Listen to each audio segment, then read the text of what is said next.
तो चलिए शुरुआत करते हैं अविल एटर्नल सीजन 3 एपिसोड 7 की। हेवनली मैसेंजर यानी कि डू लिंगफे फर्स्ट लेवल पे होती है और उसके हाथ में एक जेड टोकन होता है। उस पर कुछ लिखा हुआ था। उसे पढ़ने के बाद वो कह रही होती है कि ये वही है जैसा कि मैंने एक्सपेक्ट किया था। फिर वहाँ पर एक डिसाइपल आता है और वो डू लिंगफे से बोल रहा होता है कि आज लिटिल मास्टर वो गिफ्ट लेकर आए हैं। वो लिटिल मास्टर होता है ली युआनशेंग। डू लिंगफे मिलने से मना कर देती है। फिर वो डिसाइपल ली युआनशेंग के पास जाता है, उससे बोल रहा होता है कि वो आपसे नहीं मिलना चाहती हैं। ली युआनशेंग अपना गिफ्ट वापस लेकर चला जाता है और वो जाते हुए बोल रहा होता है कि आज दोबारा उसने मुझे इग्नोर कर दिया, मैं कैसे उसे इम्प्रेस कर पाऊंगा। तभी वहां पर जाओताओ पहुंच जाता है। ली युआनशेंग पूछ रहा होता है कि अब क्या मैटर है। जाओताओ ली युआनशेंग के पास जाता है, उसके कान में सारी बातें बता देता है। बातें सुनने के बाद ली युआनशेंग बहुत ज्यादा गुस्से में आता है और बोल रहा होता है कि तुम दोबारा मुझे परेशान कर रहे हो उन सारी छोटी बातों से। ये बाय शाओजन भी बहुत ज्यादा इविल है, इस वजह से उसे भी ठिकाने लगाना होगा। ये कहकर वो चला जाता है। अगले दिन जाओ ताओ अपने पवेलियन में होता है और वो बोल रहा होता है कि जिस प्लान का मैं वेट कर रहा था उसके लिए लिटिल मास्टर ने हाँ कह दी है और आज रात को हम स्पेशल अटैक करेंगे क्यूंगलंग सोसाइटी पे। वहीं पर चैन युशान होता है और वो बोल रहा होता है कि इस बार ढंग से तुम डिप्लॉय करना अपने सारे डिसाइपल्स को। जाओ ताओ कह रहा होता है कि तुम परेशान मत हो, इस प्लान को पूरा करने के लिए मैंने ना सिर्फ फाउंडेशन एस्टेब्लिशमेंट के कल्टिवेटर बुलाए हैं, यहाँ तक कि मैंने गोल्डन रियलाम के कल्टिवेटर भी बुला लिए हैं। चैन युशान कह रहा होता है कि इतना आसान नहीं हुआ क्योंकि शाओ वजन भी एक गोल्डन कोर कल्टीवेटर है और उसकी टेक्निक बहुत ज्यादा कनिंग है।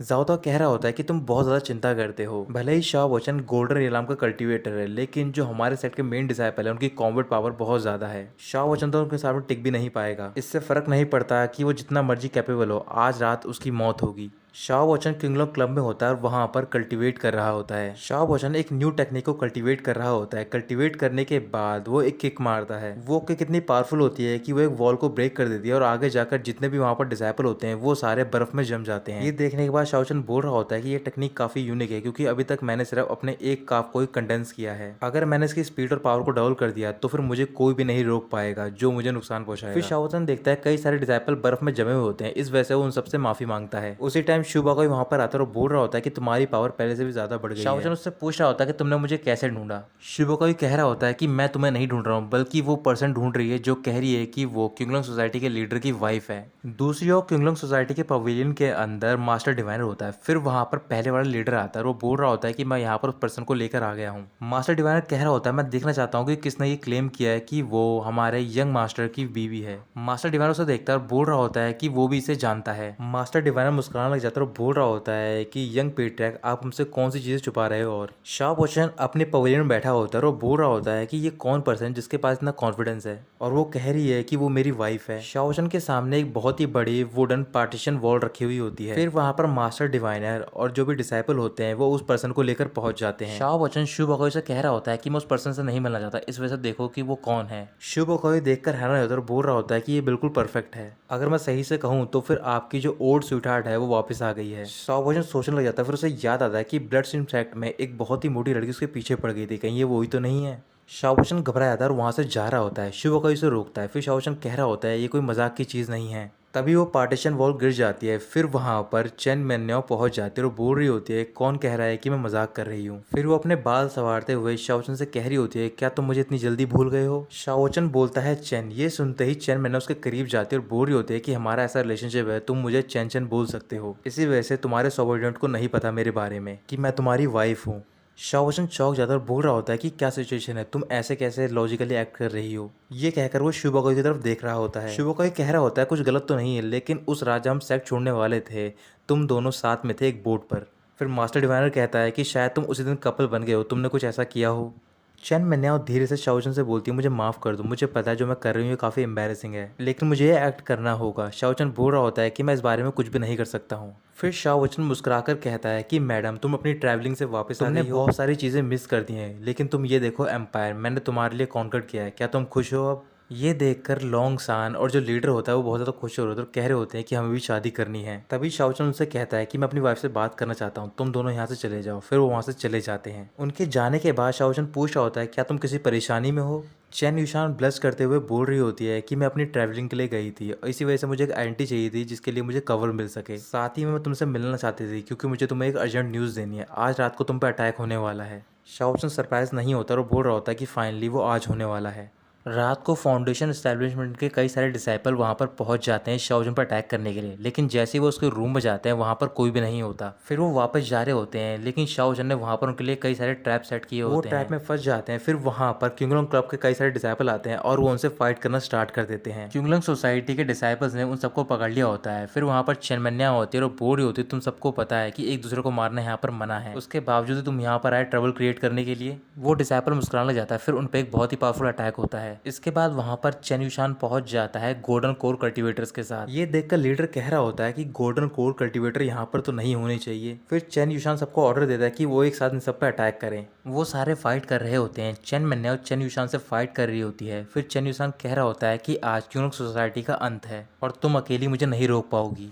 ये कहकर वो अटैक करने जा रहा होता है, तभी उनके चारों ओर आइस का बैरिकेड बन जाता है। फिर शाओजन वहां पर आता है और वो कह रहा होता है कि मैंने तुम लोगों को बहुत भागने दिया ताकि मैं तुम लोगों को एक जगह पर इकट्ठा कर सकूं। चेन युशान कहता है कि आखिरकार शाओजन तुम आ ही गए। फिर वो अपने गोल्डन कोर कल्टीवेटर को अटैक करने के लिए कहता है शाओजन पर। वो सारे एक साथ शाओजन पर अटैक कर रहे होते हैं। शाओजन ने पीट रहा होता है और बोल रहा होता है कि तुमने मेरी स्ट्रेंथ को बहुत ज्यादा अंडर एस्टिमेट किया है। शाओजन उन सबको एक एक पंच में मारता जा रहा होता है। ये देखकर जो क्यूंगलॉन्ग क्लब का पहला लीडर होता है वो बहुत ज्यादा हैरान होता है और बोल रहा होता है, मुझे पता था कि ये पावरफुल है, लेकिन ये नहीं पता था कि इतना ज्यादा पावरफुल है। चेन मन्या कह रही होती है कि तुम अभी से जानते नहीं, उसकी स्ट्रेंथ बहुत ज्यादा है, इससे भी कहीं ज्यादा।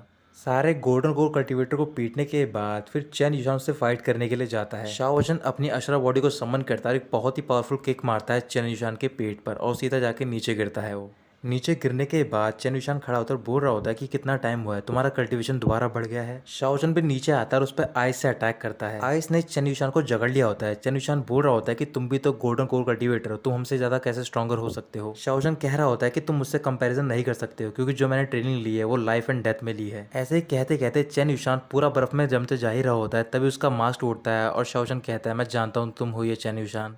फिर वो सबको ऑर्डर देता है कि तुम सारे डिसाइपल को एक जगह पर लेकर जाओ और चेन युशान को मेरे पास लेकर आओ, मैं इससे अकेले में बात करना चाहता हूँ। थोड़ी देर बाद शाओजन अपने पवेलियन में होता है। फिर वहां पर चेन युशान को लेकर आया जाता है। शाओजन कह रहा होता है, मुझे लगा था कि स्काई सिटी मेरे खिलाफ है क्योंकि मैंने उनके बेनिफिट को टच किया है, लेकिन मैंने ये एक्सपेक्ट नहीं किया था तुम ये सारी ट्रिक्स प्ले कर रहे थे। चेन युशान गुस्से में बोल रहा होता है कि मैंने गलती की, मैं तुम्हें पहले नहीं मार सका। शाओजन कह रहा होता है, ओह फिर तुम वो थे जिसने कि ये सारी चीजें डिजाइन की थी ताकि तुम मुझे मार सको। मैंने ऐसा क्या किया है कि तुम मुझे इतनी वैल्यू देते हो? क्या ये सब ट्रायल की वजह से हो रहा है? चेन युशान गुस्से में शाओजन के पास जाता है और बोल रहा होता है कि वो ट्रायल मेरे लिए आखिरी तरीका था अपनी पोजीशन को ऊपर बढ़ाने का, लेकिन तुमने वो सारे रिसोर्सेज ले लिए।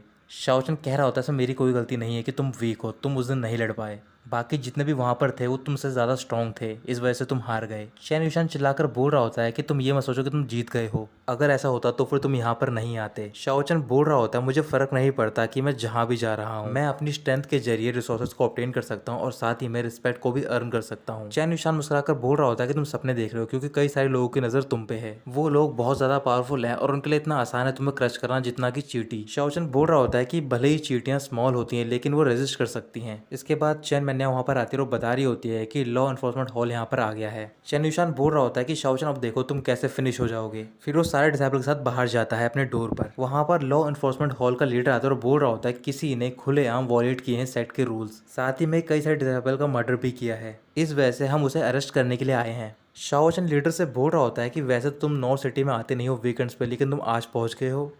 लीडर बोल रहा होता है कि हम तो सिर्फ रूल्स को फॉलो करते हैं। चेन युशान लीडर के पास जाता है और बोल रहा होता है, मुझे पता था कि ऐसा ही होगा। तभी लीडर कहता है, चेन युशान एक डिसाइपल है जो कि चोरी चुपके इस सेक्ट में घुसा है और उसने कई सारे डिसाइपल को मारा है और ये एक ट्रेटर है। जैसे वो कुछ बोलने जा रहा होता है तभी लीडर उसके गर्दन पे एक हाथ मारता है और वो वहीं पर बेहोश हो जाता है। इसके बाद वो सारे डिसाइपल को कैप्चर करते हैं और वहां से लेकर चले जाते हैं। उनके जाने के बाद शाओजन बोल रहा होता है कि जो भी ये पर्सन है वो स्काई सिटी को कंट्रोल कर सकता है, साथ ही में लॉ एनफोर्समेंट टीम को यहाँ पर भेज सकता है ताकि वो सीक्रेटली ट्रांसफर करें चेन युशान को। शायद ये किसी अच्छी फैमिली से बिलोंग करता है और ये अपर लेवल में रहता है और मैं उसी के गेम का एक पार्ट बन गया हूँ, एक चेस पीस की तरह। इसी वजह से मैं अपना इंतजार करूंगा ताकि मैं अपना भी मूव खेल सकूं। जैसे कोई लूप होल दिखेगा मैं उसे हरा दूंगा। ली वांशक अपने पवेलियन में होता है और बहुत ज्यादा गुस्से में होता है और कह रहा होता है कि इस बार मुझे खुद ही एक्शन लेना होगा ताकि शाओजन दोबारा ना खड़ा हो पाए। तो दोस्तों यही खत्म होता है ये पार्ट।